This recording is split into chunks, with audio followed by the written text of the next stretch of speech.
Hola a todos. ¿Sabían ustedes que en el año 2007 en Chile alguien escribió un libro en el cual anticipó toda la crisis económica, social, política que llevó al estallido social Del año chileno 2019. y a toda la evolución política que ha seguido Chile en la actualidad? Pues sí, Axel Kaiser en El Chile que nos viene describió todo el proceso de forma absolutamente profética. Y hoy en Autores y Textos en Contexto vamos a hablar con Axel Kaiser de ese libro, de esas predicciones, de los posibles desarrollos políticos, no solamente de Chile, sino de toda Hispanoamérica, ahora y en el futuro, en función del tipo de análisis que utilizó en aquel momento.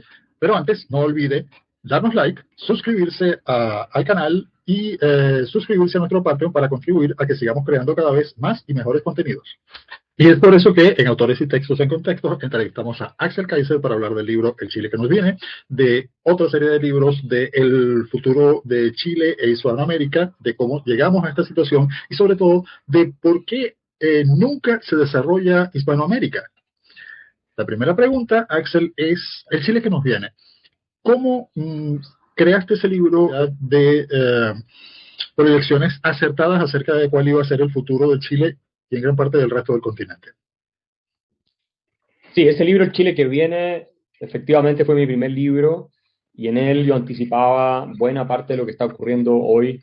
Incluso en un minuto hablé de un estallido social con militares en las calles, lo que pareció bastante profético cuando uno examina los acontecimientos de 2019. Y el análisis era más bien cultural sobre lo que configura nuestra forma de pensar y ver el mundo acá en Chile, y sobre todo porque yo situaba a Chile como un país dentro del contexto latinoamericano. Es decir, finalmente los chilenos no somos mucho mejores que el resto de los latinoamericanos, a pesar de que tuvimos varias décadas de crecimiento económico increíble, de mucho progreso, y nos convertimos en el país más próspero de la región. Pero culturalmente, esa era mi tesis, no son mucho mejores. Entonces, lo que íbamos a observar, yo anuncié, era un progresivo deterioro de nuestras instituciones, de la discusión pública, un auge de movimientos estudiantiles y de gente joven que se sentía excluida del sistema, que iba a poner en cuestión el sistema y lo iba a poner en jaque, de hecho, con manifestaciones, con protestas, incluso con violencia.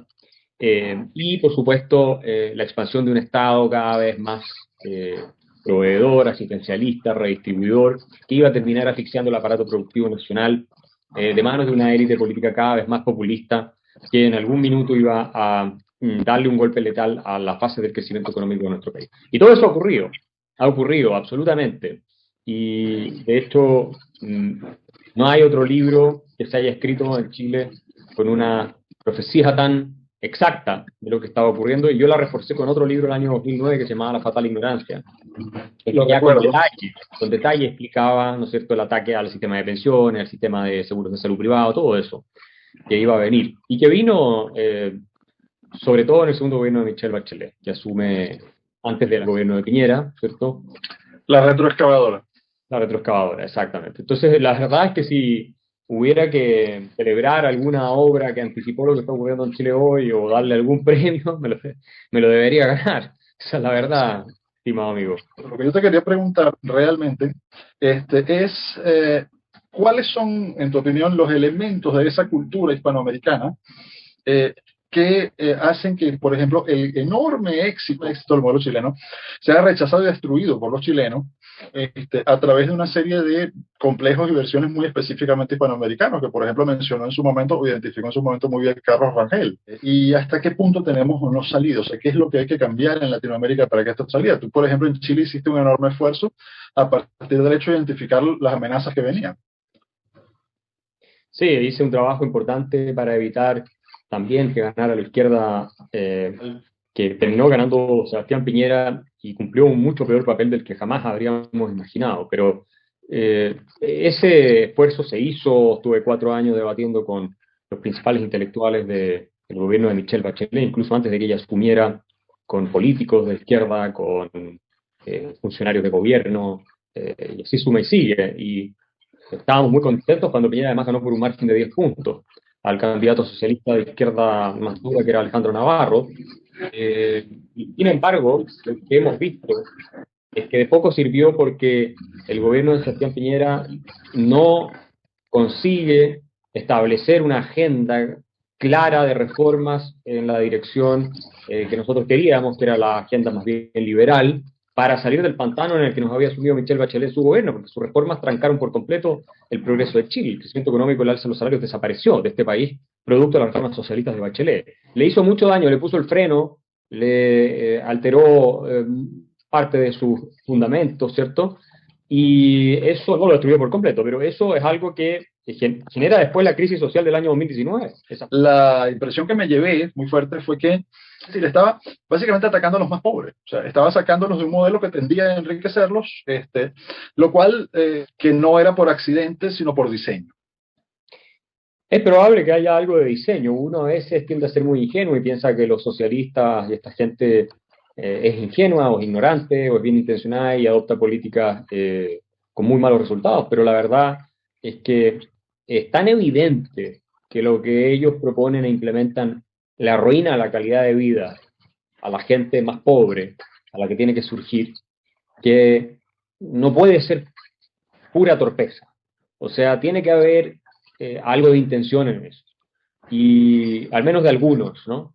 Y todos lo advertimos que esto iba a pasar, que finalmente íbamos a tener una crisis si es que no se lograba restaurar la prosperidad económica con expectativas de un país que tiene una gran clase media, que se ve cada vez más frustrada, porque obviamente sin crecimiento económico tú no puedes ir satisfaciendo los anhelos de la ciudadanía. Y además Claro. tuvimos también un impacto muy fuerte migratorio, que fue una política de Michelle Bachelet, que no hubo política migratoria, fue algo muy oscuro, muy extraño, muy corrupto, yo diría incluso, una migración masiva de países como Haití, que impactaron mucho los salarios de ciertos segmentos. Eso no es un problema cuando tú tienes crecimiento económico, porque tú puedes absorber a la gente que entra en el aparato productivo y si estás creciendo mucho, ni siquiera deberás tener un gran impacto sobre los salarios en ciertos estratos socioeconómicos. Pero cuando tú no estás creciendo económicamente, obviamente aumenta la oferta por trabajo poco calificado y los salarios caen. Y eso también fue uno de los desastres de Michelle Bachelet. Sumado a las reformas tributarias y otras que trancaron la máquina del progreso, me parece que las últimas reformas fueron peores incluso. Y Piñera no corrigió nada de todo eso. Entonces, bueno, no tenía mayoría en el Parlamento, tenemos que también reconocerlo, pero creo que no aprovechó de hacer el juego para utilizar el gran capital político que tuvo con esa diferencia de 10 puntos con la que ganó, para culpar a la izquierda de lo que iba a venir porque no estábamos teniendo más progreso económico. O sea, Piñera fue un político muy inepto. Y luego bailó a la música que le puso la izquierda y la izquierda extrema, de donde surge toda esta idea de votar la Constitución como fórmula para restaurar la paz social, que al final tampoco le funcionó. Y la violencia en Chile siguió. Lo que la frenó fue la pandemia. Esa es la verdad de las cosas. Lo que a mí en este momento me preocupa profundamente es el significado de la caída del modelo chileno para Latinoamérica. ¿Cuál es, en tu opinión, ese significado? No, es catastrófico sin ninguna duda. Y tú sabes que uno de los que hablaba de que Chile tenía que caer y que ese eje Santiago-Bogotá-Washington debía ser quebrado era Hugo Chávez. Y por otro lado, el simbólico, porque efectivamente Chile era siempre el referente donde toda América Latina sostenía y tenía argumentos para afirmar, miren cómo lo hizo Chile.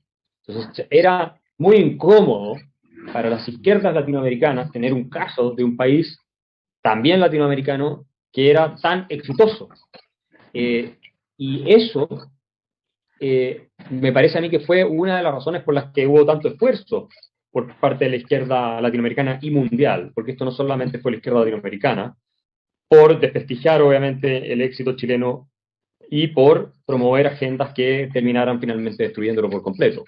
De que acá hay una izquierda radical trabajando para establecer una dictadura de extrema izquierda. Ahora, es que no veo un apoyo en las Fuerzas Armadas o algo así, lo veo muy improbable. ¿Qué pasa si Chile, por la importancia que tiene para la izquierda, sobre todo simbólico, Chile, evoluciona muy rápidamente hacia un autoritarismo competitivo?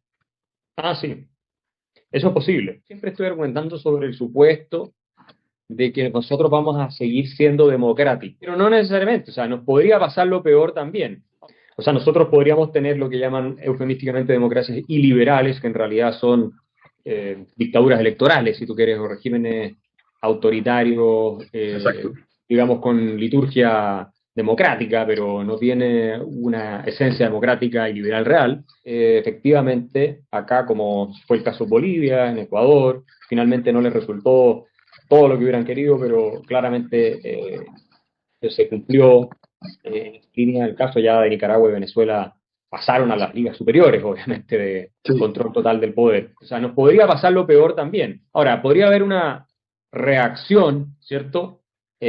Muy dura de un caudillo autoritario de derecha en Chile frente al caos. Eso es la tradición histórica de nuestro país. Es que los militares intervienen cuando hay un desastre, la política y la democracia ya han demostrado ser incapaces de darle gobernabilidad al país, los políticos terminan por destruirlo todo y finalmente los militares intervienen, de hecho ponen orden y arreglan lo que hay. Eso lo hicieron muchas veces en la historia de Chile, la última y más conocida es la de Pinochet. Pero eso tampoco lo podemos descartar, ¿cierto? Uno comienza a preguntarse si todo este asunto del relato y de construir una falsa realidad y de concentrarse en lograr la persecución a largo plazo de cualquiera que de quien salve una república, no está comenzando a sonar en el oído de los militares. O sea, ¿por qué yo voy a salvar la república si eso me va a costar a mí todo, a la larga? No, por supuesto, y de hecho eso es lo que más se argumenta en Chile, que los militares nunca más van a intervenir porque acá, como tú bien describes la situación de, diría yo, la mayoría de los países latinoamericanos, porque en Argentina fue lo mismo, el caso de Guatemala, el caso de Perú, que derrotaron a Sendero Luminoso con Fujimori, incluso hay militares procesados o presos que participaron en actividades antiterroristas eh, cuando se liberó la embajada de Japón, si tú te acuerdas. Bueno, acá hay muchos terroristas también en Chile y gente que estuvo vinculada a crímenes que después terminaron siendo políticos y gente que se hizo muy rica y celebrada por todo el mundo y que posaban de víctimas después de haber promovido una dictadura totalitaria en Chile donde ellos anunciaban 1 millón de muertos y después de haber, de hecho, participado en actos violentos, terroristas y otros más. Y terminaron siendo políticos y gozando de toda la credibilidad pública. Y lo mismo puedes encontrar en distintos países de América Latina. Argentina ciertamente también es uno de esos ejemplos. En Perú también. Entonces, una hipótesis es, ¿cierto? Esa, que los militares digan, no, yo no intervengo. No pienso arriesgarme con militar a que arregle un problema y después me van a terminar metiendo preso porque mis enemigos finalmente son los que se han apoderado del poder judicial, de los medios de comunicación, de las universidades, de la opinión pública, etcétera. Esa es una hipótesis. La otra es que en un cierto contexto donde el caos sea generalizado, muy abierto, en países como Chile, eventualmente como Perú incluso, las Fuerzas Armadas se vean obligadas a entrar como último factor de orden porque tienen todavía una cierta reserva moral y porque además se verían inevitablemente envueltas en el problema y por supuesto ellas terminan siendo parte del juego y del fuego. Entonces, en ese caso, podría venir una reacción de líderes militares en la cual, tomando en consideración la experiencia previa, se hacen cargo del país y hacen una limpieza bastante profunda en términos de poder judicial, en términos de medios de comunicación, en términos de todo lo que hemos hablado, y terminan quedándose por muchísimo tiempo, por las décadas de las décadas, ¿eh? Intentando además con eso, o en ese transcurso de tiempo, mantener el apoyo popular. No te olvides tú que en el caso de Chile, Pinochet el año 88 sacó un 44% de los votos después de una crisis económica espantosa que fue el año 81-82 y sin la cual probablemente le habría ganado el plebiscito. O sea, él era muy popular. Y Sí, sí, esto a mucha gente no le gusta, pero esos son los datos, y es la realidad. Lo dijo Patricio Elwin, el primer presidente que tuvimos en Chile democráticamente elegido después del régimen militar, digo, que hubo una transición a la democracia, él era demócrata cristiano. Bueno, él lo dijo, y eso es verdad.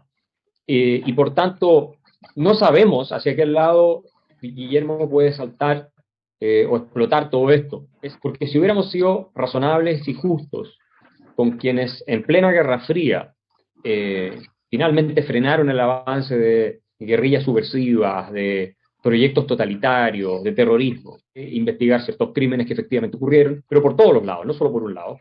Y en fin, probablemente haber llegado a puntos finales, a leyes de punto final, de borrón y cuenta nueva, como lo hicieron los españoles, porque estos fueron conflictos además internos, civiles, con interferencia extranjera, pero lo fueron. Bueno, y como no aprendimos de nuestra historia, lamentablemente vamos a tener que repetirla probablemente. Ese es el gran desafío que tenemos por delante y la gran tragedia. Y a mí me parece que estamos tarde, porque no se ha aprendido de la historia. Y yo no creo que efectivamente los militares vuelvan a intervenir, si es que intervienen alguna vez, para ser encarcelados nuevamente. Eso no puedo imaginármelo. Sí que vuelvan a intervenir y asegurándose que nunca más los vuelvan a encarcelar. Eso me lo puedo imaginar un poco más. Porque esa lección ellos sí la aprendieron porque la han sufrido. Pero el país como tal, la clase política, los intelectuales no han aprendido la lección porque han sido sumamente deshonestos. En Hispanoamérica. No solamente es que el grueso de la intelectualidad, básicamente es marxista, o tontos útiles del marxismo. ¿Por qué esos mismos intelectuales liberales, conservadores de derecha, de socialistas democráticos, políticos, parecieran todo el tiempo estar o bien intencionalmente o bien como tontos útiles al servicio de la izquierda? ¿Por qué en Hispanoamérica la derecha es tan inepta políticamente? Y no solo políticamente, culturalmente, frente a los avances lentos y sólidos y firmes de la ultraizquierda. ¿Qué posibilidades tiene esta Latinoamérica? O sea, ¿qué pasa en Latinoamérica? ¿Por qué somos así? O incluso, yo dije Latinoamérica, somos Hispanoamérica, eso es otra cosa. Latinoamérica es un término absurdo. Tú sabes que Hayek una vez contestó esa pregunta y la respuesta que dio fue que los latinoamericanos estábamos perdidos porque nuestra tradición intelectual era demasiado cercana a la de la Revolución Francesa y del liberalismo racionalista francés, que básicamente lo que sostiene es esta idea de que tú puedes diseñar el orden social desde arriba con expertos que van a resolver los problemas para todos, y eso se convierte en una cultura en que todo el mundo espera la solución a sus problemas de parte del gobierno, de algún líder, de algún mesías, de algún caudillo, ¿cierto?, que viene a transformarlo todo, y los experimentos constitucionales son parte de esa tradición. Ninguna región del mundo tiene más experimentos constitucionales que América Latina, y Francia es el país que más tiene en Europa, uno de los que más tiene en Europa. Nosotros venimos de esa tradición revolucionaria, y es muy distinta a la del liberalismo anglosajón, que cree, ¿cierto?, en el self-reliance, en la responsabilidad individual, en el derecho de propiedad, y es muy escéptico del poder del gobierno. Él lo atribuye a eso, y yo creo que es muy cierto, y lo que tú mencionabas de que casi todos los intelectuales en América Latina son marxistas, me parece a mí que responde, en parte al menos, a esa herencia del racionalismo francés, de la ilustración francesa, que es, bueno, ese liberalismo que por supuesto es anticlerical, pero que es muy cercano en su formulación racionalista a lo que es el socialismo que viene después. De hecho, Hayek mismo sostiene que la primera revolución socialista que existió fue la Revolución Francesa, ¿no es cierto?, que fue la antecesora de la Revolución Rusa, que vendría a ser liderada después o tomada por los bolcheviques y finalmente desencadenaría una serie de efectos durante todo el siglo XX en el planeta. Pero yo creo que esta tradición intelectual que finalmente impregna nuestra cultura completa es parte de la respuesta. No debe ser la única respuesta, pero es sin ninguna duda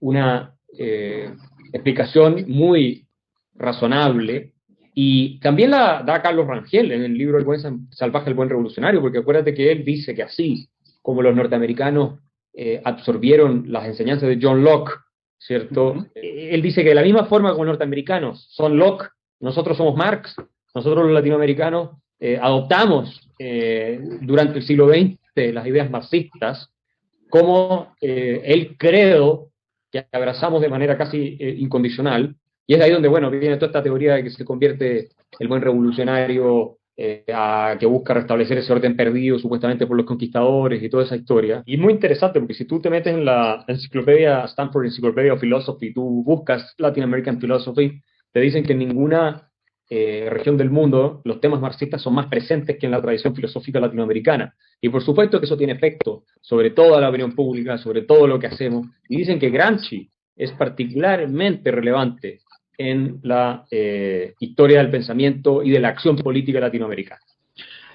Y eso fue Autores y Textos en Contextos, entrevistando a Axel Kaiser, autor de El Chile que nos viene, sobre por qué nunca se desarrolla Hispanoamérica.